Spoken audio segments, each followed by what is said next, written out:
Well, welcome everyone. I'm glad you could all come on here and join us. We've got a special edition tonight of the RTI Tech Tips with Bob and Chad. Special guest, Dave Brennan, Executive Director or Executive. What's your actual title, Dave? I remember reading the executive part of it. Executive Director of Competition. Yeah, I knew it was a fairly lengthy title. But anyway, he's joining us. We threw in an extra special session here because believe it or not, the 6th of January, they're going to be racing down in Arizona. So we thought it would be a good idea. Last week when Chad and I were on here, we had some questions about some of the shock rules and some of that stuff, and I kind of avoided them because, to be honest, I actually hadn't talked to you completely. I was kind of figuring your phone was probably blowing up, so there was no reason for me to be part of the group doing that. And so it's exciting that we're getting to do this, and it's going to be a good deal. You know, these guys can kind of chime in here and get some of the technical things. So, you know, when you put something in words, it all depends on how you read the words. Where at least if somebody's actually showing you or talking to you about it, it seems to be a little better. So I'm glad that you could join us. So Chad, what's been going on up there in Wisconsin this week? Well, we're plugging away. We're really excited today. We got our new 2021 catalogs in the mail, so those are ready to go. So if you've ordered from us in the last 23 years, you should be on the mailing list, and those will be coming to your mailbox next week. Otherwise, they've started going in orders today, already out the door. So we're excited to have that big project off the plate. That's a lot of work every year to get all the new products in there and get everything ready for 2021. So another hurdle in the year. Awesome. So what's new and exciting with you, Dave? I bet this is kind of your favorite time of the year when you get to stay home more than one day in a row. Yeah. There's a certain amount of time that I get to spend at home and try to catch up on your to-do list. And I mean, we never stopped really. And honestly, we would have been where would we have been? PRI. I probably would have been to the Texas mesquite auction in Texas and somewhere else that didn't really happen. The banquet and that stuff. So really, we would have been gone up until, would it have been this week? Maybe. Yep. Or I probably would have been this week. Yeah. Maybe. No doubt. But so actually we're just kind of getting there, but it's good to be able to stay in the same place for not too long. Okay, well, we've got our first question. Rick's got a question, wants to know what fuel lube will be allowed. So the fuel rule that we're talking about is methanol, and the methanol rule says no additives of any kind. Where it previously said and probably still says no performance enhancing additives. So the problem involves testing the fuel and how complicated or it can be, or how the additive affects the test. So methanol is a simple one. You can use a hydrometer and you can water test it too. And those two things there is what we should be able to do. Some of the additives may not affect that. You can bet if there's some that don't affect the test, I guarantee those people will be marketing that way. But the rule is still no additives. So that involves fuel testing. So with the variety of fuels out there and the types of additives like nitro and whatnot are in it, now it's going to be a lot faster and a lot easier to test fuel. So we don't want to get to where, like a tire test, you take a bunch of fuel samples and mail it away and you find out, a week later who the winner was. We want to know, and everybody else wants to know. So we're going to make it simpler. It's just going to require some maintenance and some diligence on the racer's part to keep track of your fuel system, because really that's the biggest game from Top Lube. It really is keep your fuel system clean.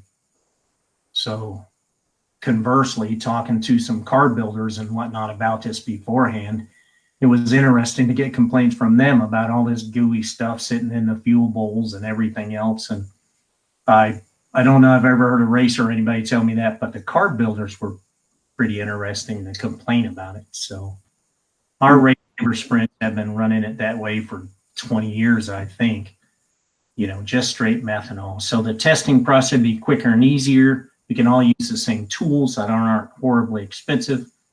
And we can know that the fuel is legitimate or not pretty quick. All right. Question, Jimmy's got a question on the angle of a pull bar on a sport mod. What effect is it? Well, the angle of the pull bar angle, whether it's a sport mod or an A mod or whatever the case is, the more angle, you're going to get quicker traction that's not going to last as long. Less angle, you're going to get traction. It might not be instant traction, but it'll carry you on longer. So a lot of times we see guys that are running a really short racetrack, they might run a little bit more angle because they need more instant traction because the straightaway is not as long. Then some guys will run a little bit longer pull bar, a little bit less angle, like 15 degrees. And when we say more angle, I've never really, 22 degrees would be a maximum in my personal opinion. But from what I have run into in the situation, we don't actually mess with the pull bar angle much. We set the angle at 15 degrees with about a 28-inch bar, and that seems to be pretty consistent and does a pretty good job. Ryan's got a question for you, Dave. Why the change on the sail panels under the roof? So issue with the sail panels under the roof, like we chatted about this a little bit earlier, but if you look at the drawing, the sail panel is under the roof, and it's always been under the roof. And it was that way for the longest time until it got real popular to put them on top. And then the roof sides got up big and flat, and we're basically increased the area of the roof before the sail panel got over and started going down.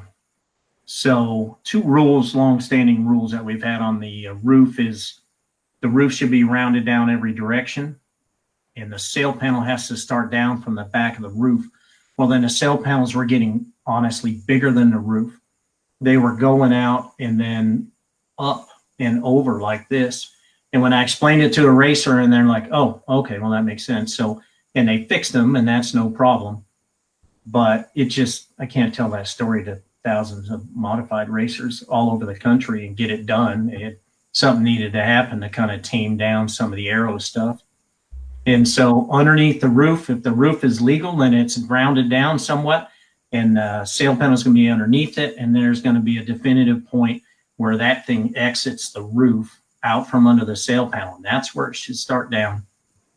I mean, historically, we have stretched the tape from the back of the roof down to that, what can it be, 4 inches tall on a modified at the back, and it shouldn't have more than an inch over that. Okay. All right. Troy's got a question back on the fuel lube. His question or his statement is, so you can't run any top fuel lube. That's correct. You can't run any additive in methanol. Okay. All right. Do you see, Dave, any of the chances of, just a second here, I lost my question. What's the chances of, is there any chance of IMCA spreading back further east in Illinois in the foreseeable future? Well, I'm sure we'd like to get all the way to the Atlantic if we could, but yeah, Iowa borders Illinois there, and we, I'm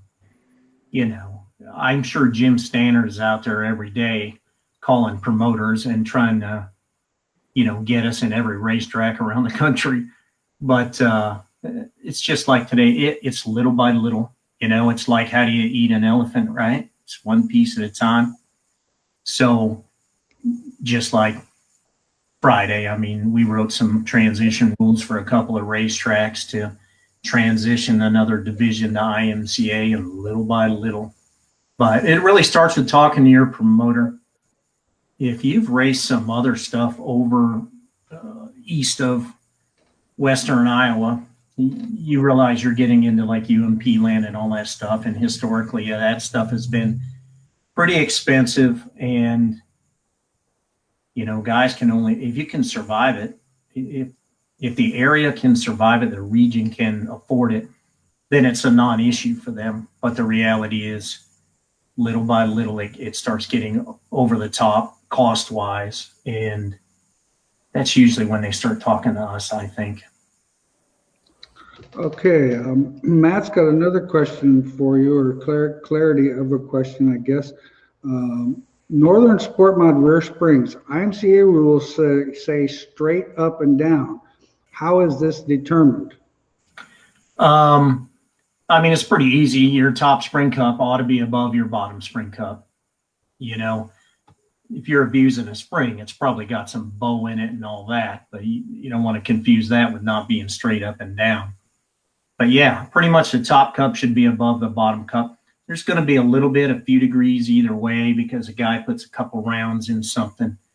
But beyond that, it should be straight up and down from cup to cup. Okay. On earlier RTI issues, there was mention of an IMCA rule change last year mandating the left rear shock must extend 4.5 inches past the mounting at ride height when disconnected. Did this rule accomplish what you had set out to accomplish? And please elaborate. And then it says to see more. Is there more to see? Extended for that division that isn't limited to this rule. So that was in the stock car division, and the rule is at ride height, when it comes to tech, it's still got to have 4.5 inches of rebound left in the shock. So 4.5 inches of stroke. So a typical 9-inch shock, she'd be racing or at ride height. When it comes to tech, it'd be halfway inside the shock. So what was going on is they were using the left rear shock and they're running it. They're running the car up real high ride height and a lot of bar angling already, even, at static and it's sitting there. There's still a lot of angle in it, a lot of ride height, and then only allowing an inch or two of rebound and using it like a chain limiter. It helped keep the left front down, and then some of the other stuff, that got into real soft right rear spring rates and other things. And so we just went halfway on what would be the common 9-inch shock and said, basically, you're going to have to run them in the middle. And we've looked at the front, but our first step was really, we're just going to go with the rebound deal now, where it's at least got to rebound a little bit. You can't pin the spring. Yeah, I think it got us where we wanted to be. As much as I can, I watch the races. I'm sure we all do. And, Monday morning on IMCA TV, it's always playing in the background. And I get a chance to watch those races. For sure, we're watching to see if the things we do accomplish what we had hoped. And I think so. The cars were getting real twitchy and the setup was getting real narrow. And you're either in that little window, of opportunity here, or you're way out here somewhere. So the window, and this is the example I use all the time, the setup window can't be so narrow that we have very few people in it and everybody else outside of it.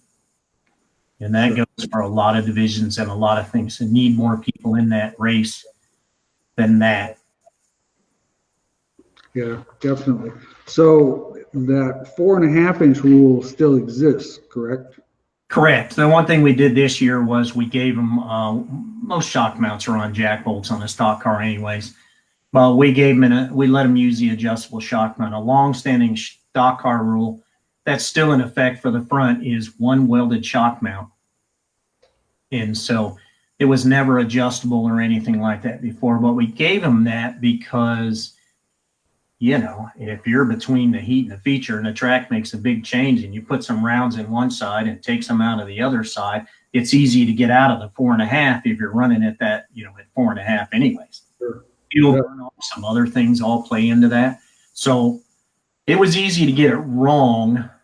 And so we want to give him all the opportunity to get it right, which means he's probably got some way, you know, if just a tape measure and getting under there and measuring it, where it once he's made all his adjustments and having the crew guy, you know, crank down on that jack bolt till he gets his 4.5 inches back. Understand. Well, Leland's got the comment, air is free. Why work so hard against arrow? Why work so hard against arrow? Yeah, we just aren't fans of arrow. You know, arrow is for a different, something other than weekly racing. We're going to start sticking arrow in there, and you're just going to see a focus. And you can look at professional racing, you look at professional dirt late model racing and what those cars are like and the effort it takes, and have conversation, you know, with some guys, some tech people, some racers, and talk about, you know, well, they did this as a rule and they do that as a rule, and that is how they manage that. And I'm like, yeah, but their field of cars is all there at one racetrack in a day, and they're professionals, and they got a paid team of guys who are turning wrenches on this thing. And you can bet with their droop rule and everything that somebody is committed to that to make sure that that happens. Well, weekly guys probably got one crew guy, you know what I mean? And we're not going to overcomplicate the car by piling aero on top of what can be a pretty complicated car now. You know, we're running the spoiler on the crate to make sure there's some parity there after running a season without it. And man, just imagine if we had a 5-incher or 8-incher on the back of that, you know, what would the focus be? You see where everything goes to funnel air to the 2-inch thing. What are the cars going to be like if we had 5 inches or 8 inches back there? It's just be a huge focus. And again, it's just be one more thing to do and manage. You know, there's an old saying, parts left out don't break. Going to be wrong if you don't have one on there. Back to the fuel issue. Rule still says racing fuel. This is built out of additives. Is preload methanol or is prelubed methanol racing fuel? And we specifically call out methanol. No additives for methanol. So lubed, or if you put the lube in it or whatever, it still says no additives in methanol. Racing fuel is just an allowance. It's a question you just get a lot. You know, if it says gasoline only, then I get calls all the time saying, can I run race gas? Yes, you can, but it can't have any performance enhancing additives. So oxygenates basically is the most common thing by far. Okay. So a lot of those things you might not think about in fuel aren't just performance enhancing, but they are chemicals, and they are things that some of that stuff's been banned from the road and banned in some states. You know, but it used to be oxygenates and oxygenation, or excuse me, an oxygenate in pump gas got replaced by ethanol. That's how ethanol got in there. After they figured out that the original choice of what they were using was a bad idea and, you know, a little toxic. And so we have to stand behind those cars, and the guys in the lineup area have to sit behind them cars, and they race on the track behind them cars, and all this time they're breathing that stuff. It ain't any good for any of them either. All right, next question is, you haven't hobbies got a why haven't hobbies gotten a floater yet? Not a price difference. Yeah, it's you have to follow the evolution of the divisions in the hobby stock. There was still a time when a guy was just building the rear end at home, you know what I mean, and putting his own brackets on and all that kind of stuff. You can't stop the evolution of everything, but you can manage it over time. I mean, the modified got started in 1979, and it's still the premier division at a huge, if not the majority of racetracks. So the hobby stock is a hobby stock. You know, it's the most street car OEM based piece that we have that has a V8 in it. So never say never. One of the changes with a hobby is be like, well, the price is the same, because except you're not going to get any drum brakes on it. So we're going to have to run disc brakes. So now you got to buy disc brakes and calipers. And then are you using the same caliper or the same master cylinder for that? No, so you got to buy a master cylinder. And are we going to let them run pedals, or are we using a regular, OEM style master cylinder? And will that work? I mean, obviously other people run them or have run them before and made it work. So never say never, but not today, not in 2021. Cole's got a question. I'm seeing Northern Sport Mod stainless steel headers. Is it okay to run them as long as they are painted as the rule states? Yeah, you could run a stainless header. So the rule says painted steel header, right? And so whether it's stainless or whether it's just mild steel, etc., the tech person doesn't have a real way to know what it's made of. He's going to reach down there. Even I do it with my razor knife and just scrape off a little bit of paint to make sure it's not thermal coated or something else. That's the goal here, is to just have a basic painted header. The Sport Mod is the limited modified division. So there's a lot of things in there, like the simple painted steel header. It can be stainless, and stainless is a good choice if you're willing to pay for it. But a guy could still win a race with just a plain old mild steel header, that costs probably significantly less than the stainless header. But it's not a bad choice from a longevity standpoint. Okay, Matt has got a question. How is it measured? Let's go back to Matt's original question. Northern Sport Mod spring rule says straight up and down. How is that determined? Then he's asking how it's measured. It's a subjective rule. The tech guy's going to tell you. If he thinks it's wrong, he's going to explain to you why it's wrong.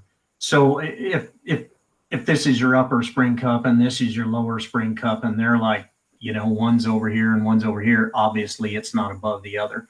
A little bit forward, a little bit backwards, same way. It's supposed to be directly above it. Like I said, a few degrees either way is inevitable, because guys get in there and make adjustments and whatnot. And I honestly can't remember the last time a guy got DQ'd for spring angle. It would be extraordinarily rare, but that's why it's good. If you can do a clamp-on spring bracket, particularly on the axle, is a good idea. And if you got a clamp-on jack bolt mount up top, that's not terrible either. To ensure, if you make a big swing and change and decide I'm going to move everything an inch to one side, that what you got is still going to work. But usually, if you're buying a car, and most people are, she's already built that way. Somebody's taken all that into account. It's a little bit of what you pay for is the answers, right, Bob?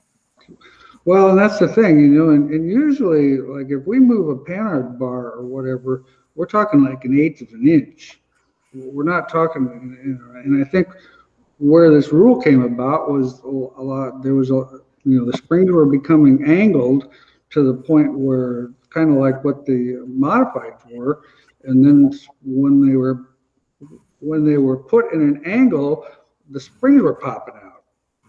And so, I'm not sure, but it seems to me like back in the day, that was part of the reason why, okay, well, we'll fix this. They just got to be straight up and down. And once again, the straight up and down is more, like you said, it's kind of a general look to the right. The bolt and the two cups have to align within a reasonable amount. Correct. Okay, well, Joy, glad you joined us. That's why we didn't discuss the shock rule yet, because we were waiting for you to tune in. Joey Walsh, Mr. Schrader's crew chief, wants to know about the shock rule, and the way he understands it, it has to be unhooked at ride height. Is this with or without the driver? I always say we inspect the car the way it was raced. So just like the 4.5-inch rule on a stock car, you want to do that when that car comes off the track to tech. I don't let the driver out. He probably needs it. But yeah, with the driver, just like weighing it, and just the way it was raced. So honestly, what I did all year was, a guy comes up on the scale, and then I reach down and pick up on the front of the bumper a little bit. Some guys may want to use a jack, and on a stock car, it's a little harder to find something to get a hold of. And you can use a jack pretty easy also. But I'm just picking it up enough to see that shock rebound. Same way on the back, just like I would pick it up for springs. If a guy wants to use a jack, then he can use a jack. Okay. Do the sanctioning bodies ever talk to each other and try to get the rules closer together like the mod classes? Did we have a conversation earlier about everything's a competition, right? So Yeah. it's a competition between us and them. And so I'm just going to guess the next sanction down the road would be happy if we closed tomorrow. And I don't think we'd be all brokenhearted the other way, but it would make everything the same. So Are you saying you guys don't share Christmas cards and stuff? a long time ago, I made some comment of I don't wish anything bad on the other guy, but I understand. thrown out of a runaway roller coaster somewhere. Chris got a question. He wants to know why the Wehrs Belleville washer bar is not IMCA legal. So a very long-standing rule on springs is a minimum 4.5 inches. So if you want a pull bar made out of Belleville washers, they have to be 4.5 inches. I saw it. I saw somebody put one together, but I don't think it did what he wanted it to do. And quite honestly, we already have options for coil springs and biscuits, rubber biscuits, and every kind of that, and I got a guy hiding the coil in the rubber biscuit and all this kind of stuff. And again, here's another odd variable. I mean, most people I talk to don't even know what a Belleville washer is or a Belleville spring, and it's probably better we don't go there. It's a weekly race car that technology can ruin. We fight technology a lot. Not all of it. I got to have enough to keep it interesting. But it's just an unnecessary thing that I think overcomplicates the car. And it costs money too. I don't know what they cost, but off the top of my head anyways. But I guarantee you, if it's the go fast thing and obsoletes everybody else's pull bar, well, then everybody's going to spend that money. We talk about weekly on here, all the magic in the pull bar that doesn't exist. So, but it's okay for us to have one Belleville in there. You and I have worked together. We do use one Belleville to separate our pucks, and that's what, when you and I talked about it, you allowed us to have the one Belleville washer as our secondary washer. So we did get all kinds of calls there last year when that was going down, but so we do use one Belleville in our standard 7 puck bars in between. Yeah, and I forget terminology. They're either, what are they, series or parallel? Yeah. Right. And so we're talking about stacking a bunch of Belleville washers together to make a spring out of it. Correct. So, they go both ways, and it changes how the rate, you know what I mean, and et cetera. There's a lot of ways to go. And so I think that's a bit much for the kind of racing we're doing. We've already got tons of options. And the pull bar has been a mystery forever. I can remember, if you remember Tom Herbert before Tom Gutowski, well, I just remember taking apart a pull bar, seems like a million years ago, in a trailer at the Beatrice Spring Nationals. And it just had all these rods and springs and rubbers and everything on it. And Tom wanted to look in it. And that's what we did. And even then we thought, well, how far could this go? Well, guess what? Probably almost 25 years later, I guess we know where it can go. In a big circle a lot. Spring, rubbers, all rubbers, back to springs. So throwing in that other odd variable in that mix just takes us around the horn. It just takes longer to get all the way around the horn again. Sure. Why haven't quick changes been allowed in the IMCA stock cars? Well, you have to remember, again, and I'm going to refer to weekly racing a lot. It's right on the sticker, right? It says IMCA weekly racing. So The majority of IMCA racers race at least one track a week. A certain percentage more race twice a week. And the minority by far travel and go to all these special events. You can think of the guys, you could probably name 10 guys who you don't see race any weekly racing. They race all the tours and all the money shows. And often those are the guys. There's a little bit we saw with the modified when we did it in the modified was we track and trend everything. And so the one reason the modified got it involved the demographics of the racers and who was racing and the age of those guys and how much they really wanted to do it anymore. You know, a sport mod guy and a hobby guy don't blink at changing gear because that's just the way it is. But never say never on a stock car. How about that? Brett said never once on a modified, and then him and I are the ones, you know, going to bat for it however long after he did that. So I wouldn't say never on a stock car. Timing is everything in this world, and it's just not right now. You know, I actually remember that conversation of never on a modified. Yep, Pat Fagan swears. But anyway, Phil's got a question for me, I guess. On a Wissota Midwest modified, where would you recommend the pull bar be mounted on the 9-inch housing? How high above axle center and how far forward of the axle center, both at ride height? Well, with the Midwest modified, you guys are allowed to have like a bushing in there, but that's the majority of the movement. It's got to be solid, very similar to the IMCA Sport Mod rules. So with it being solid, it's not as important as far as front to back. I still run them probably, I would still go a couple inches forward just because with the amount of rear steer that you get, and of course you guys don't get quite the rear steer just because of the angle rules that you have and stuff like that. But I would still be in that neighborhood of 2 to 3 inches ahead. And as an example, we try to run about from the center of the actual housing, and not from the top of the rear end, but the center of the actual housing, we go around 11 to 12 inches above. And that seems to be a good radius. If you get too far above, it seems to make the car kind of numb. It's too slow to react. If you get too low, it seems like it makes the car react a little bit too finicky. So we've kind of found in that neighborhood works pretty good. Northern Sport Mod and a hobby stock got mandated digital rev limiters. Is this going to come into effect for stock cars and A-mods in the next year or so? That's a possibility.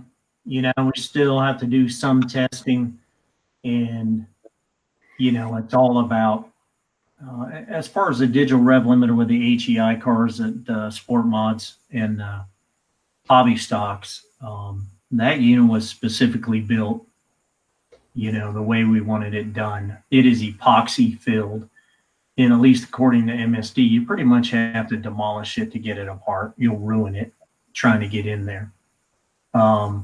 Working with the manufacturers and then looking for something. We don't want to put something in place that is absolutely mandatory and then find out 2 years later that, oh, well, all the traction control guys can get around that and we can defeat the rev limiter and we can whatever. So that still is being worked out. You know, it's test, don't guess, right? So we'll involve whoever we need to involve to get that done, and maybe some sort of guarantee out of that. If that doesn't work out, you know, they're going to have to deliver something else. But we're working with the manufacturers and all that, and we kind of like to see that. I'll tell you what'll, as good a reason as any, and that has to do with testing and how many racetracks can test a rev limiter and what they're using. And so the HEI chip style box, there was a tester for it. It's the same one for the digital, but you had to cut wires and do all that kind of stuff. The chip style for HEI was probably the most cheated thing there was. It was way too easy. you can read it on the internet and get it done. And then guys were getting caught, even guys that didn't cheat.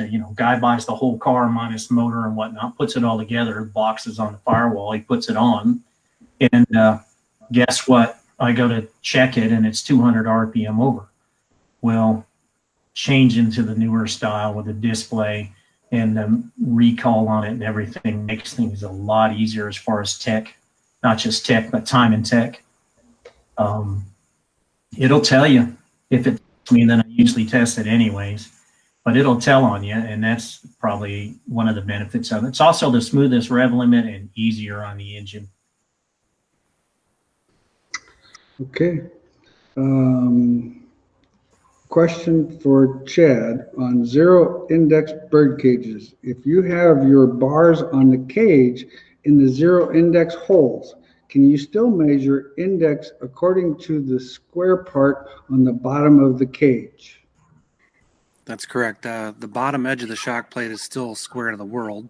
So with the bars moved in the zero position, you would still have that cage index 0 to 3 degrees into the rear spring is generally where we start that. Yes. Okay, next question. Why hasn't IMCA approved Wehrs inner tie rod studs and gotten rid of the OEM tie rods? There's no performance gain, and the inner tie rods from Chad is cheaper and more durable. So nothing ever ends up where it starts, okay? And I have this rule, it's the third guy rule. The first guy comes with something that makes sense, makes life easier, might save you a little money, okay? And the second guy expounds on that, and the third guy ruins it for everybody. And so just look at it like this. Chad makes this, it's this long, and it's got this much taper, and it's got, it puts it all back in the OEM location. Then the next guy offset grinds it, or offset cuts it or manufactures it. And now it's moving the tie rod in or out or up or down. And then his gets longer. You see how it can grow legs? There's a simple fix. You just say that you can only run the Wehrs machine one. Yeah. But I'm going to tell you from experience, some guy will just laser your logo right in there, part number and all. An easy measurement, an easy inspection, would probably be to measure the total length. And there's some ways around it. And never say never. But honestly, sticking with the OEM piece, it's just consistent. You can buy it at the parts store. It's not the one that gets replaced all the time. It's typically the outer, but never say never on that. It just, in order to incorporate that kind of stuff, you got to have a way to keep it from growing legs and becoming something that it, completely different than what it is today. Sure, well, that makes sense. Ross wants to know, does IMCA have a policy in place that every car that goes to tech at every IMCA track will have its fuel tested now? Well, we don't have a policy like that. It's the racetracks are sanctioned by us, and they employ the tech people, and they enforce the rules. We support those racetracks. And, I've got almost 100 tech guys on a Facebook group together where I write technical articles. And of course, we answer the phone all day and night, every day. But to support those people. But if a guy's, it's still going to come down to your racetrack. Simplifying the fuel rule makes it much more likely. I bought my hydrometer and my cylinder, my glass graduated cylinder, from Amazon.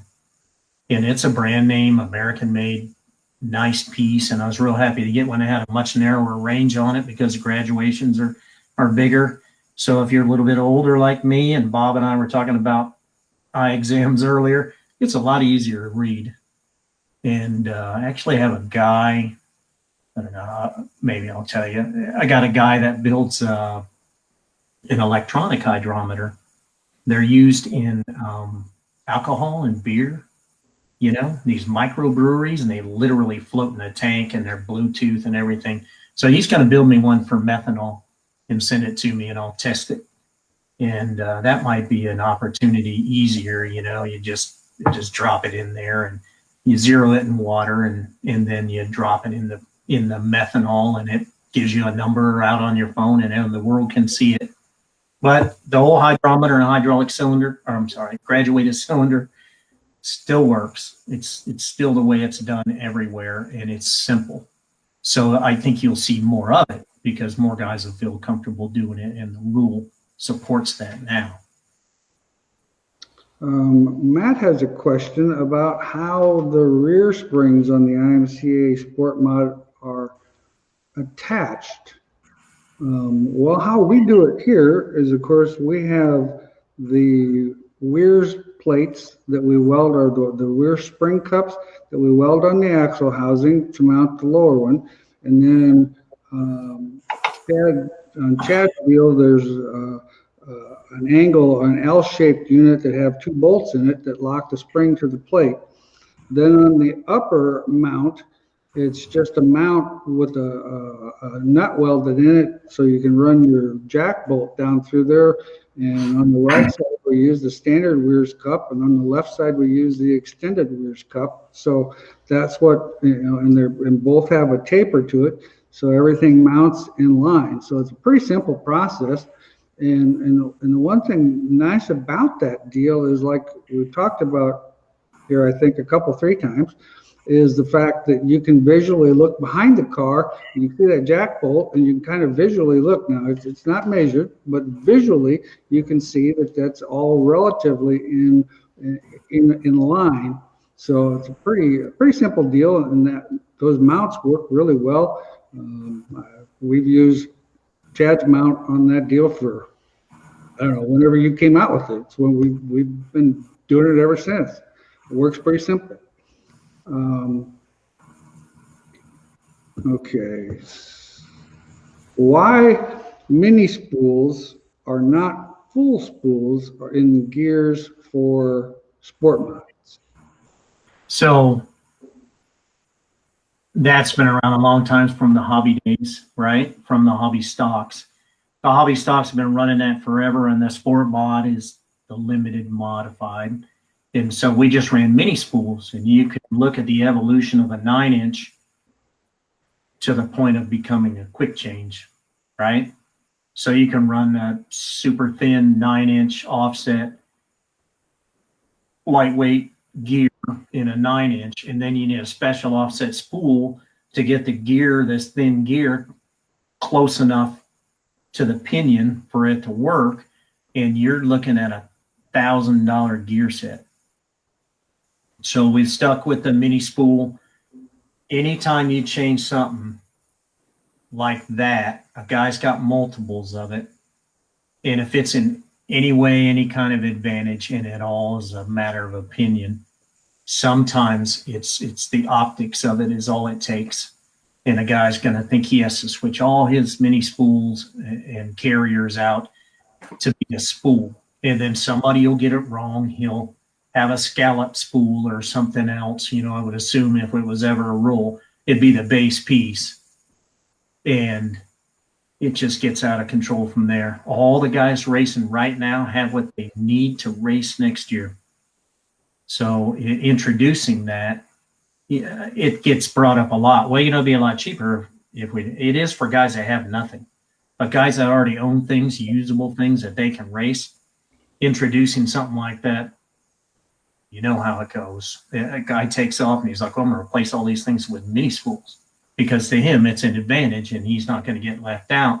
So if he's got 3-4 gear sets, he's going to pay, what's a spool cost? $100? Yeah. $400. Yeah. And he really probably didn't get any farther. So we try to stay focused on what's racing right now and who's racing right now, because if those people were racing IMCA last year, we want them to continue to race IMCA. If a guy wants to get started racing IMCA, he's going to have to make the investment, and just like everybody else did. Rusty's got a question. With sport mods taking flight everywhere, with a properly prepared sport mod 3-link car with an open motor, how do you think it will run with an A mod with equal power? I don't know if he's asking me that question or if he's asking you that question. In my personal opinion, the sport mod guy is he's gonna be pretty competitive. Yeah, I think there's something to be said for simplicity at times in a 3-link car. If you took the 3-link car to the modified, there's some other adjustments you couldn't have made as a sport mod guy. That could make that car go, and with the motor in front of it, it'd probably be cooking right along. You know what I mean? Yeah, yeah. So I swear, I think it was Ron Laritzen was running a 602 at the Super Nationals. I think that was him. And he just had a 604. I think he might have had a 604 intake on it, and I forget what he had for a header, but there was more than one of those. And it was kind of interesting. And he kept coming to the tech tent, so he must have been doing okay.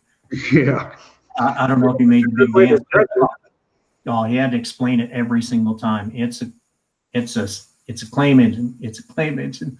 Because when we look at it and we see valve covers and all this and realize, oh, that's a 602. Well, in a world of modifieds, it's just an iron motor claim engine. So what he had done and how many inches it was and all that is you could speculate, but it still had a lot of the seals on it. Very interesting. I think it could be made. If I was racing a sport mod and I wanted to move and I had a winning setup already, I mean, there's a lot to be said for all the things you could do with a modified or whatnot, but you already know how to race that car and all that, a little bit more horsepower in it. You're going to lose your 5-inch spoiler, but I don't know. Somebody do it and tell us. It would be very interesting. They definitely would be competitive at the beginning of the night. The spoiler would probably make the difference at the end of the night. Will Northern Sport Mods ever have an optional quick change and J-bar in the near future? I will bet. Never. No, I'm just kidding. I make fun of the word never. I don't see any big hurry to get that done, because I'm going to tell you, as you move down in divisions, you get more and more guys that only race their local racetrack. And once he finds the right combination, he sticks to that. He's not swapping gears a lot between the heat and the feature.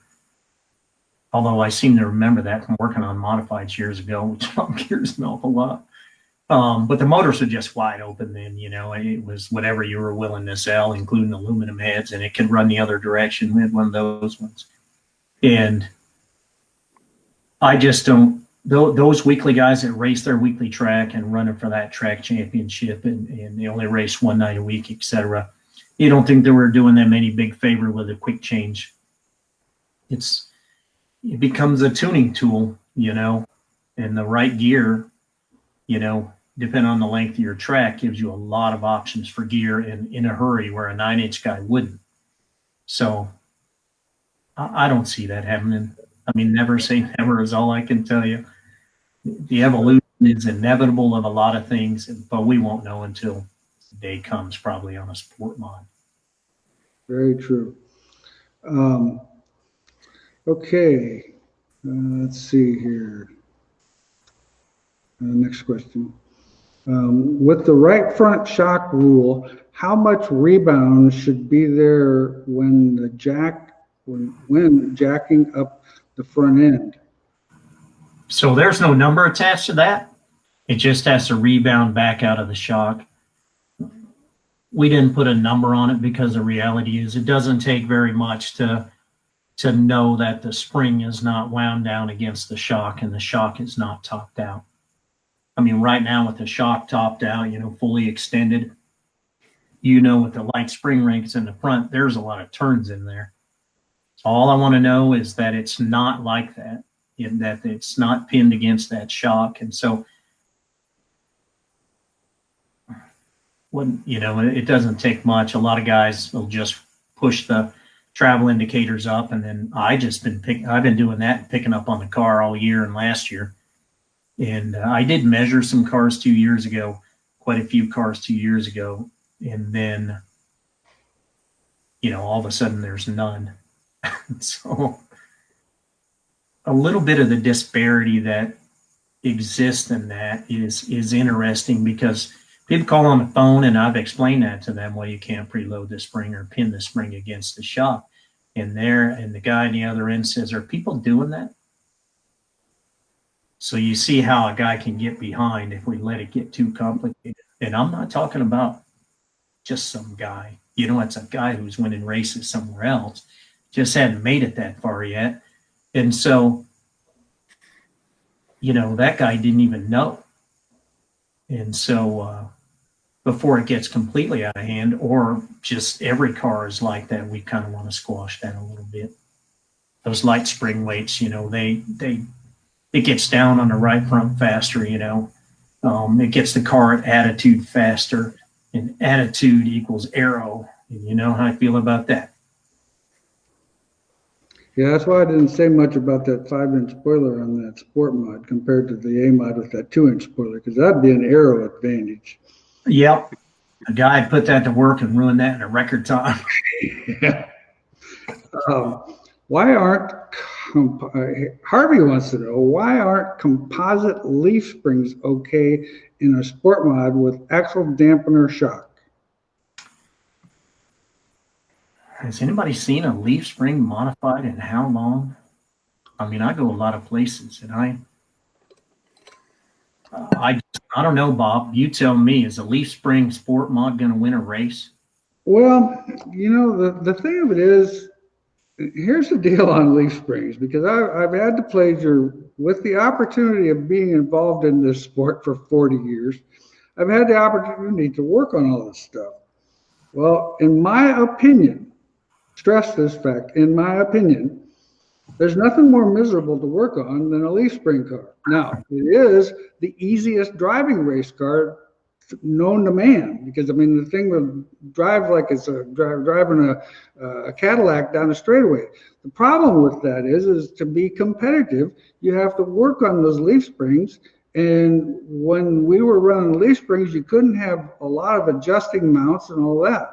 Well, the problem was the leaf springs got so expensive that it was cheaper for us to put a coil spring in there, because at that point in time we could buy a coil spring for $45.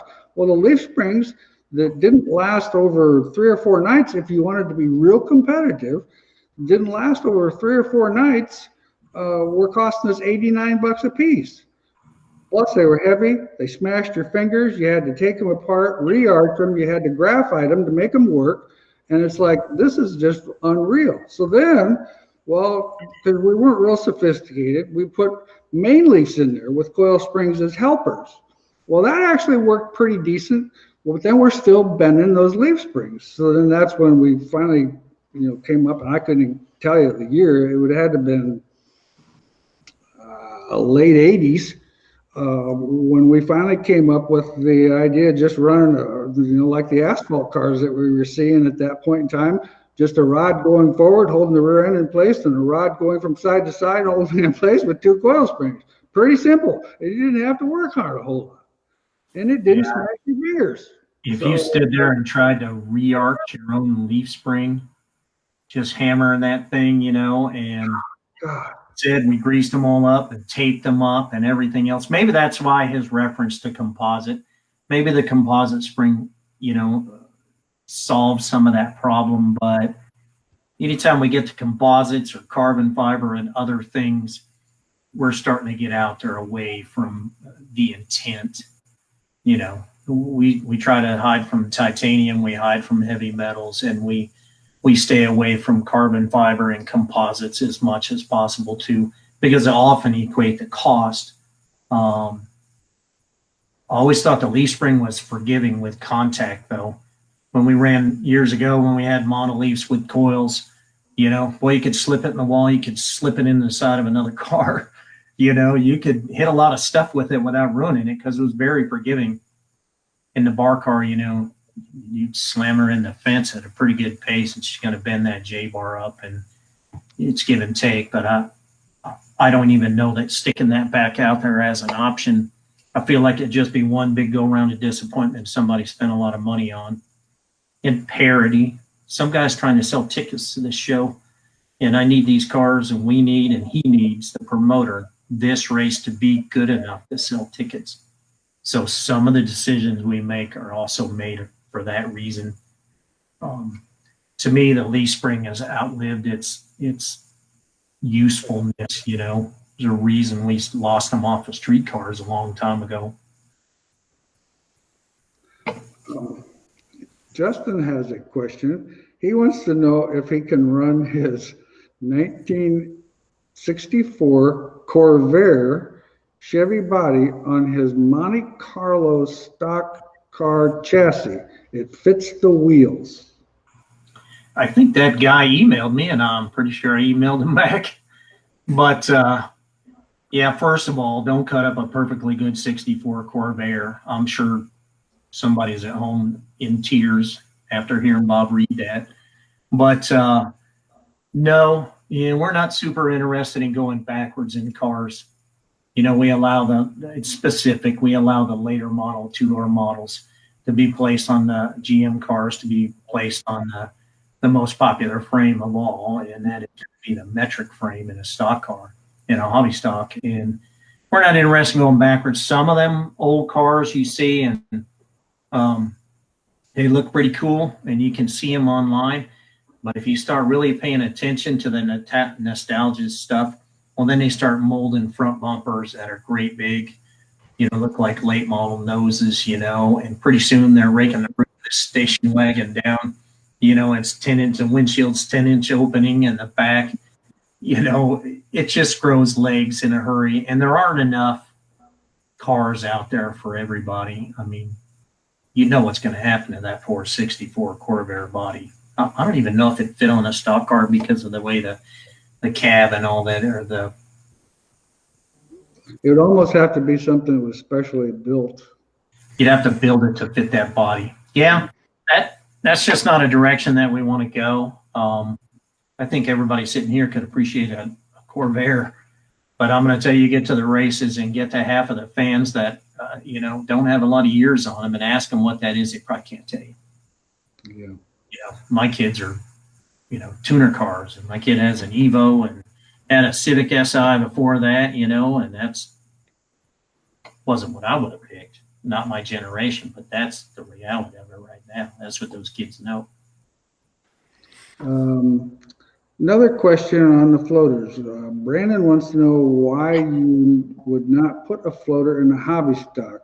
Because it has better brakes, it's safer, and it's cheaper. It's only cheaper if you don't own one. Everybody racing right now has a rear end, and they've got working brakes, and they got a car that works. Never say never. Not totally against that. It's just timing is going to be important. But the reality is there's other costs, and that I referred to that with the brakes and whatnot. Also, there's not a brake kit that'll fit on a floater that'll put it right back on the drum brakes. And Lord, if we're going to go to the floater in a hobby stock, putting drum brakes on seems kind of dumb. So we might as well put the disc brakes on, and I'm sure there's a master cylinder out there already that we could make use of. I mean, it's being done other places, but again, you have to take into account who's racing right now. One of the biggest promises never kept is, if you do this, all these people will come. If you do this, everybody will something. And that's not really true. Okay. Why can't sport mods run an aftermarket transmission, i.e. information-wise, a Falcon or a Brin? They are almost the same price or cheaper than running a Saginaw 3-speed with a 7 1/4-inch triple disc clutch and a hydraulic throwout bearing. So I'm going to tell you my personal opinion. This is just me. I was never a big fan of the direct drive transmissions. I felt like those things, when even in late models, are just caution generators. It is your natural instinct, if you've ever driven a manual car, to push in the clutch to keep the engine running. you know. But the reality is, in the modifieds and what we're going to find out in the stock cars, it's been a very reliable piece and a decent investment, you know, that will survive a lot, you know, to be used year over year. The OEM piece, a lot of this stuff, you got to remember where all this stuff comes from is these, you know, from the OEMs. And so as the availability of parts and not dwindles down, I think it's appropriate in the upper divisions or your premier division to switch to the aftermarket parts. So never say never on a sport mod either. The aftermarket transmission, it's not a terrible idea. It's just, again, timing on everything, when you're going to do that. Right now, you know, with the change in the stock car, the aluminum case wouldn't be legal, but a lot of the other stuff is. And, you know, again, the guys that are racing right now, they're ready to go. They got what they need, and they're going to race it again next year. And so it's only cheaper if you're just getting in. But as the availability dwindles, we see, you know, just like everything, the price goes up. And so never say never on that. It's not a terrible idea, but I don't think this time is going to be this year anyways. All right, we've went over the time. We've got, I'm going to take a couple more questions. I want to remind everybody that we're in week 2 of our Christmas specials here at BHE. Our AFCO brake products are on sale and our Joe brake adjuster. And we have a Christmas gift tab on the bobharrisemt.com to help find Christmas ideas if those of you still are looking for something special for that special guy that's hard to buy for. We can definitely help you out. Chad can definitely help you out. And next question, on a stock car, what was the thought behind adding a rule that the front shocks must be mounted outside the spring pocket and on the lower A-frames? So putting it back out on the A-frame is where the vast majority of cars are, by far. Running it down through the center of the spring, there are not a lot of those cars. There are a handful out there, too, that are running them on the upper A-frame. However, if you were to try to apply another rule or somehow thought something needed to happen, like for right now, we don't have a particular, like a troop rule on anything on the cars as referencing pinning the spring against the shock. If we thought we needed to go there and put a number on it, well, then the travel of a shock down through the coil spring, the travel of a shock connected to the upper A-frame, and the travel of a shock connected, out next to the ball joint on the lower A-frame, they're all going to be different. It'd be, even if we made it an inch, it's still going to be difficult for that guy that's running down through the center of the spring probably to get that inch without a major change. So now, by making all the cars with the shock mounted in the same place, if anything ever has to happen, they're all the same, and it affects everybody the same. And the rule can be simpler because we're not trying to accommodate, 3 or 4 kinds of mounting. I mean, it's like the no cantilever rule stuff on a modified, right? If you try to do something with shocks or travel or droop or whatever, and then you got to figure out how you're going to write it for that guy that's running the cantilever, right? And then if that's got it another way, there's a lot of ways to skin a cat, and I can't write a rule for all that. So it's about consistency, and it's about, looking forward if something, we don't know, but where we might go with something or might not go with something, the opportunity there, it would apply to everybody the same. Well, and I'm pretty sure that some of the rules a lot of times also are made, like you said, simpler for the tech guys, because of course you can't be at 500 and some racetracks at one time. And the local guys, a lot of these guys are volunteers or whatever at their local racetracks that are just trying to do their job. The more complicated and the more options you give them, it's going to make their job more confusing too. So it's correct. Fairly simple. Yeah, there was a time in this world all you needed to Tech Modified was a tape measure and a magnet, and a vast majority of those rules, you could just do with a tape measure and a magnet. And so this technology kicks in, and there's a lot more guys making cool stuff out there than there are of us and tech people. And so they can get ahead of us a lot. And so it still has to be an enforceable rule. And sometimes people think, well, this is stupid. But the reality is, like the fuel rule with methanol, no additives, we've got it down to the simplest thing we can to encourage local racetracks to invest in some tech equipment and encourage local tech people to enforce the rule because they feel like they can, in that they're knowledgeable enough and they have the right tool to get it done. So, and as simple as possible, if I could just pick up on front of a modified bumper and the shocks droop, good with that. It's just, if it could just all be that easy, that's what we would do. Okay, guys, we're over our time limit. I'm going to take one more question here. Chris said that he heard a spec tire is being tested for hobby stocks. If so, when will this take effect? Yeah, that'd be news to me. Go. I don't think that's true at all. I think the street tire on the hobby stocks is a great idea.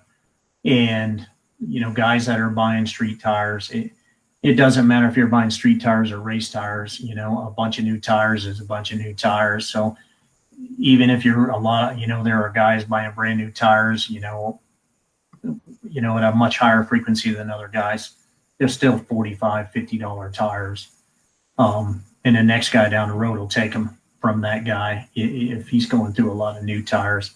So I don't think there's any truth to that. I haven't heard that, and the things that people come up with and send me and email me and whatever, and they'll say, well, I know. And I'll be like, got me, buddy. It's news to me. No, we're not doing that.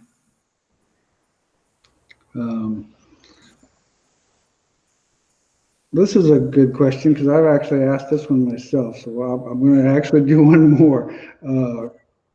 Crates coming in stock cars anytime soon? I don't think so.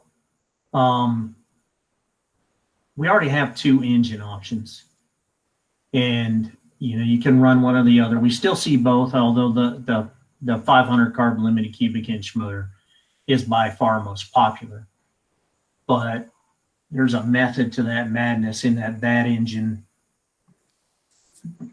and the sport mod claim engine and the IMCA, the hobby stock claim engine are all really the same engine. More compression on a stock car and roller rockers. So the engine builders have all that figured out. They've been working on it for those other divisions. And when that option became available, it's the more popular option. The small carb motor got that way because the engines were getting really expensive. And so we threw out the small carb, and then that was great for a while, but then the engines got really big, right? The holes are only this big, and if you can't pull any more air, then you want to pull longer. So long stroke motors started kicking in there. And so that's when the 500. So we already got 2 options, and I still see 350 carb motors in the race. And I don't know why, other than cost, this 500 carb motor, if it's the same as a sport mod and a hobby stock motor internally, the exception of compression and roller rock arms,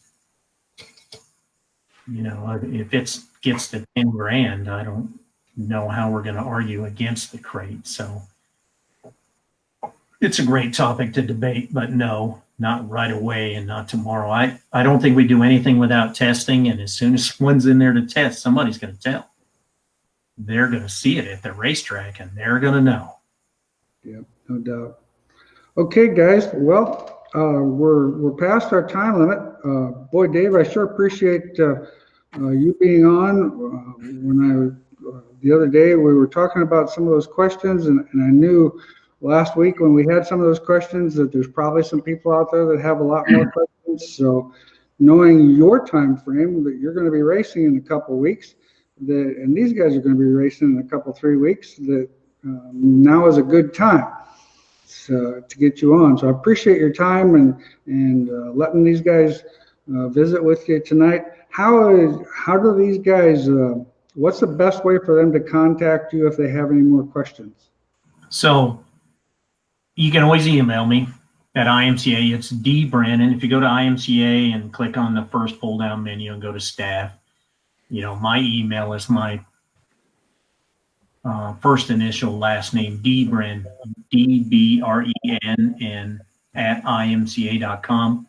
You can text me on my phone number, and that's on there too, 785-307-8482.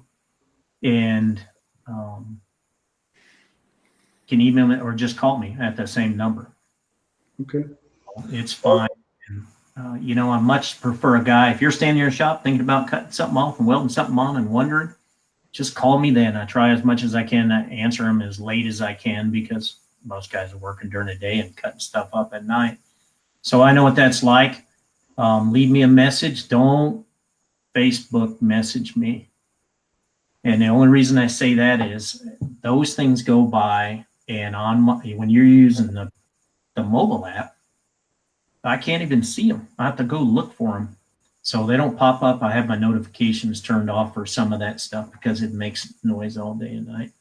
But so if that's what you got to do, but I've got to find it in order to use it. So text message, email, phone call, leave me a message. 90% of the time, if I don't answer, it's because I'm already talking to somebody. Okay. Well, sounds good. I sure appreciate your time. You betcha. Thanks for having me, guys. I watch this show, so it's kind of cool to be on here with you guys. But if I can do something for you, you guys know where to find me. Thank you. No problem. All right. Thank you very much. All right. Thanks again. Yep.